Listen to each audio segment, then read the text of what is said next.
In today's video, we drop in the BMW M57 engine into our Toyota LandCruiser, so let's get to it.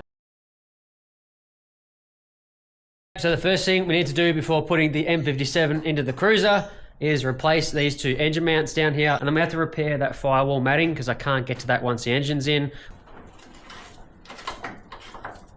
With them removed, it's revealed a couple of little spots that have worn through down to bare metal. So we're going to touch those up with this really good paint here. It seems to be working really well. I've touched up a couple other bits on the frame, just so we don't get any more rust or anything.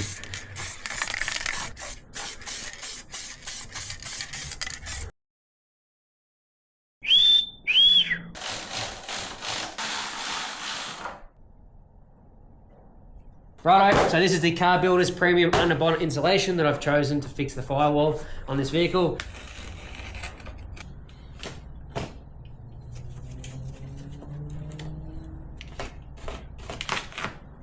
Alright, so I cut out a nice section. This stuff's really easy to work with, really super good quality. Honestly, I wish I had the patience to pull everything off the firewall and just redo it. Because this stuff's really nice, and really that's what I should be doing. But anyway, I'll advise you guys to do that, and that's up to you guys whether you want to do that or not. So let's get it fitted. I'll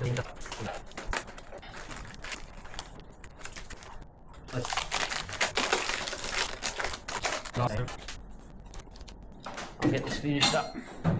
Probably can't see anything anyway. Oh yeah, so that's looking much neater in there. So where it's stuck onto the edges here, it hasn't stuck very well. Obviously, this is intended to go straight onto metal, not onto old firewall matting material. I did clean it as best as I could, but we'll just see how long it sort of lasts. It does look a lot neater, and instead of taking off the whole thing, but if I was to do it again, I probably would just remove everything. So with that all done, it's finally time to drop the engine in. So I'm going to get it off the stand. I'm not going to show too much because it's pretty boring. I've done all that here before, and then we'll lower it down on in. Righto, so unfortunately I've had to sand a little bit of clearance off because this bracket under here, if you can see, was kind of hitting the turbo.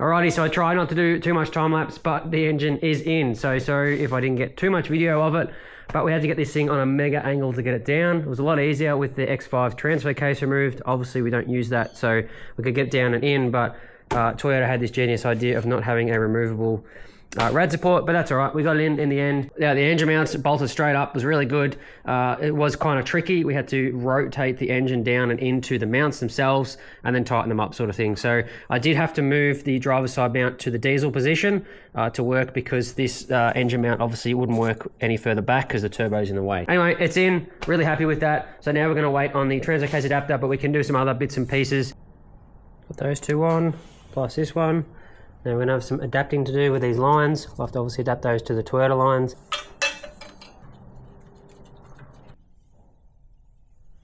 So we're just waiting on this little intake piece. I have to cut off the flange off that and weld on a bit of 2.5 inch adapter for the tubing, because with the factory click-on style that BMW use, I can't adapt to that. So I need to retain it for engineering purposes, the EGR up here.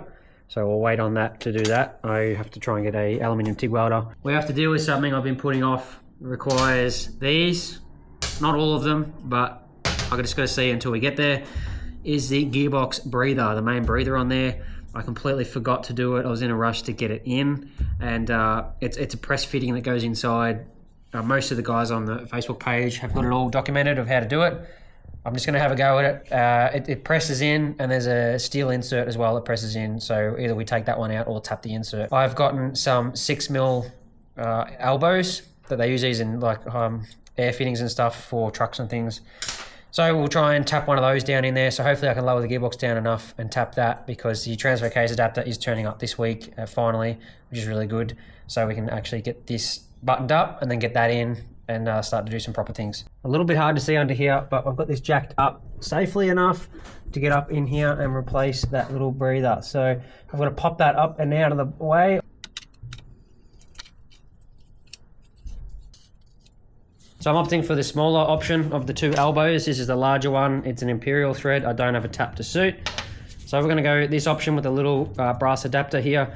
This is an M12 tap. It's a blind hole tap, sorry. So we're not going to go down and pierce into anything. We're just going to sort of run it down flat. And we're going to put some grease on it as well. And we'll put a little bit of towel down inside the hole to stop any metal shavings from falling down. Figured I'd quickly show the little adapter too. Outside diameter is 11 mil exactly. We're looking about 7.9 roughly internal diameter.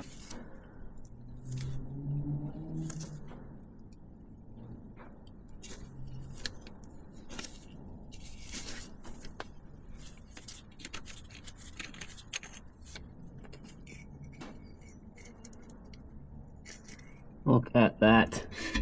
So a bit of Toyota genuine sealant on there for gearbox differentials. I like this sort of stuff, this product. So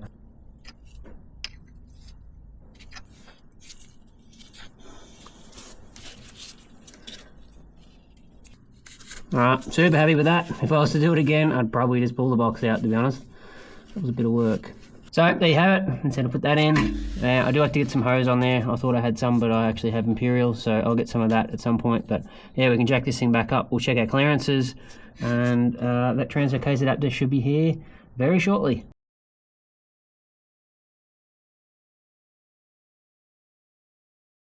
Alright, so have a look what has turned up. Super exciting. This is from ASL MODS. This is their transfer case adapter.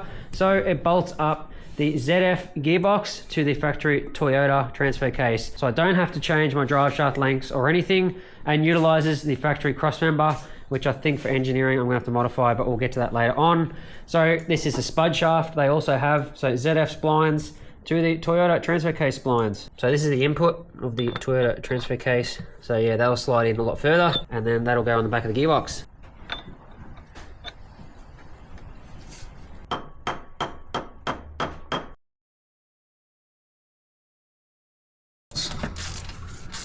What I need.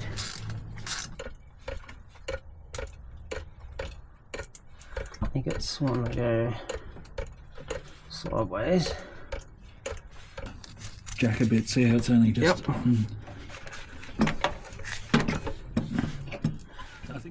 Alrighty, so there you have it. Transfer case is now in and looking really good. I've just got a piece of timber there holding it up because I'm waiting to hear back from the engineers about what we can build to go in between there, because they weren't too happy with the bit of 100 by 50 RHS that ASL MODS recommended. So I've got to wait to hear back from them. And I did forget to mention that I did measure my pinion angle here and played around with it. So a bit of 90mm timber seems to put this right back within about a degree of where it was originally. So lastly, let's throw on this new harmonic balancer I ordered. This thing looks absolutely awesome. Part numbers there actually for it. I've just gone through and cleaned up all the threads, just for any oil and stuff that was in there.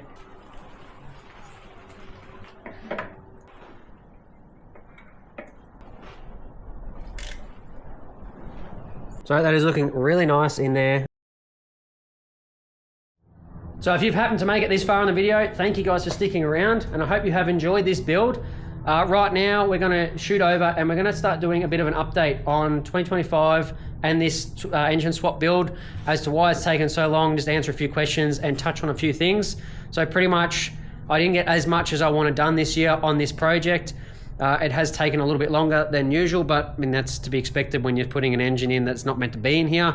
And it's probably more so due to time, money, parts getting shipped as well. They have taken a little longer than I expected. So money's a big thing. Obviously that is what it is. Time is huge. I've got a family outside of all this and I work full time. So I just try and get out of here when I can. It's really good for their mental health. We are a little bit ahead here. You can see the radiators in and a few other bits and pieces. So I'm actually a video ahead on this at the moment, but I have been trying to delay this upload because of the transfer case adapter.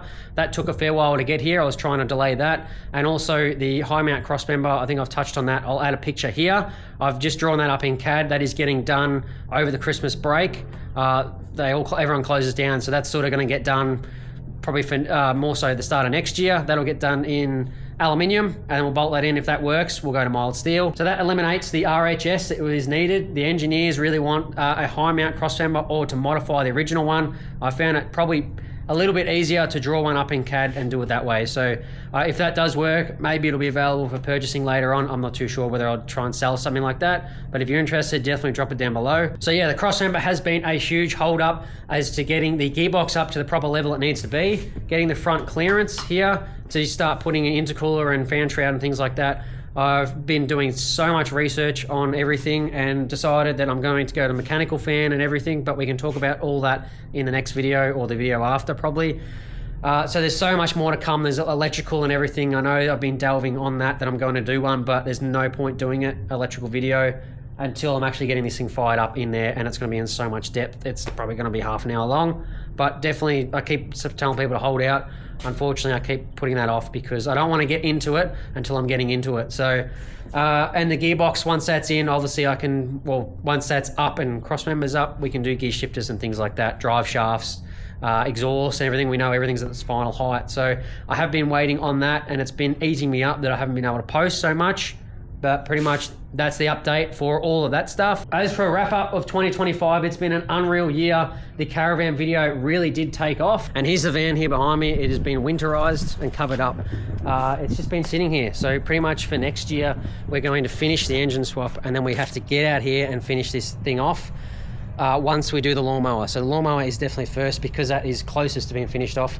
This is still a massive project. Fitting out all the internals and electrical and everything. There's still so much to come, but so many of you guys have followed because of that build, and I haven't posted anything more on it except for taking it away at Easter, which I really want to post some more on it, but I pretty much want to nail it down to probably like 4 or so episodes, get it all smashed out, and then go and use it, and that's about it. And in here we have the lawnmower. I know I've said I'm going to get this done this year, but things blew out. It has to get done in 2026. Once the Cruiser is back on the road and engineered, which I'm hoping by mid next year, but into the lawnmower, I have to finish it. It's eating up at me. I have OCD, and it is really annoying me that this thing has sat here for that long. We started this thing nearly friggin' 5 years ago, and it's just sat for the last 12 months. I haven't even touched it. So it needs to get done. We'll do a few ride videos, get it finished and everything, have our fun with it, and then I'll probably end up either moving it on or I'll just park it and store it. Why am I talking about this? Because I get funny about it. People go, why don't you finish things? Well, this is kind of why I like to keep busy. I've got so many things on the go. I love to keep busy, but at the end of the day, when you get sick over it because you're working so hard, then you've got way too much on the go with a full-time job. You know, you're doing an engine swap, the engine didn't even come out of the car. You've got a lawnmower on the go down the back. A caravan that's brought nearly 6,000 followers to the channel, which is amazing in the past 12 months. It's a lot of stress, and at the end of the day, this is just a hobby. I need to keep remembering that. It brings in a little bit of income, which is unreal, so thanks to everyone. I wouldn't be there without you guys, but the stress and stuff, I don't need that, so I need to draw the line somewhere. So anyway, I just feel like I need to tell you guys, things will be getting finished, 100% they will be. The caravan, I know, is a huge one. It'll be at least started by next year. I'm not over promising. There's still electrical, there's thousands of dollars to go into that, and again, it's funding, so definitely stay tuned, and thanks for being so patient. Delving into that 12K that we have now, just over 12,000 followers. Thank you guys so much. It is unreal to have that. It's been a really hard slog, and obviously I've changed content a lot. I've done buggies and vehicles and stuff, and then done campers. I got a full caravan build, which didn't think that would take that long. Now an engine swap. It's sort of darting around a lot, but I'm trying to keep in the automotive theme. The caravan, once that's done, that'll be out of there. I do like vehicles. I enjoy these sort of things, like four-wheel drives, and definitely vehicles like that, because they're just cool and awesome and unique. So that sort of stuff is definitely where the flavor is of the channel. The caravan was meant to be quick, but it wasn't. So anyway, so thank you guys so much for everyone who's here and consistently watches the channel and helps you know, put a little bit of input in, liking it, liking the videos and commenting. It really helps. What an amazing year we've had. It's been quite a journey on different builds, but doing this engine swap has definitely tested some patience and tested some skills and everything, but it's been so awesome doing it along here with you guys. And again, all the new followers and original followers, thank you guys so much. Hope you all have a fun and safe festive season, and I'll catch you guys in 2026, where we will definitely be finishing a few projects off. These two definitely for sure, and getting stuck into that caravan build. So if you want to see more, you'll definitely have to hit the subscribe button and notification bell if you guys haven't already, because I know about 90% of you guys guys haven't. So definitely smash that. That would help out the channel and give me a good little Chrissy present. And if you haven't seen some of the other content, definitely go check it out. You guys are going to have plenty of time on your hands to sit down and crack a cold one and watch some build series that I haven't finished yet. So definitely do that while you've got all this time off over the holiday season. If you do, and if you're working, well, you know, you can chuck it on the background, get distracted. Anyway, thank you so much, guys, for 2025. It's been a fantastic year. Again, I know I keep saying it. If you'd like to help support the channel, you can get yourself your very own merch. I promise it won't have holes in it like mine does, because I am too tight to buy more. That just shows how good these things are. And I'll catch yous in 2026. See ya.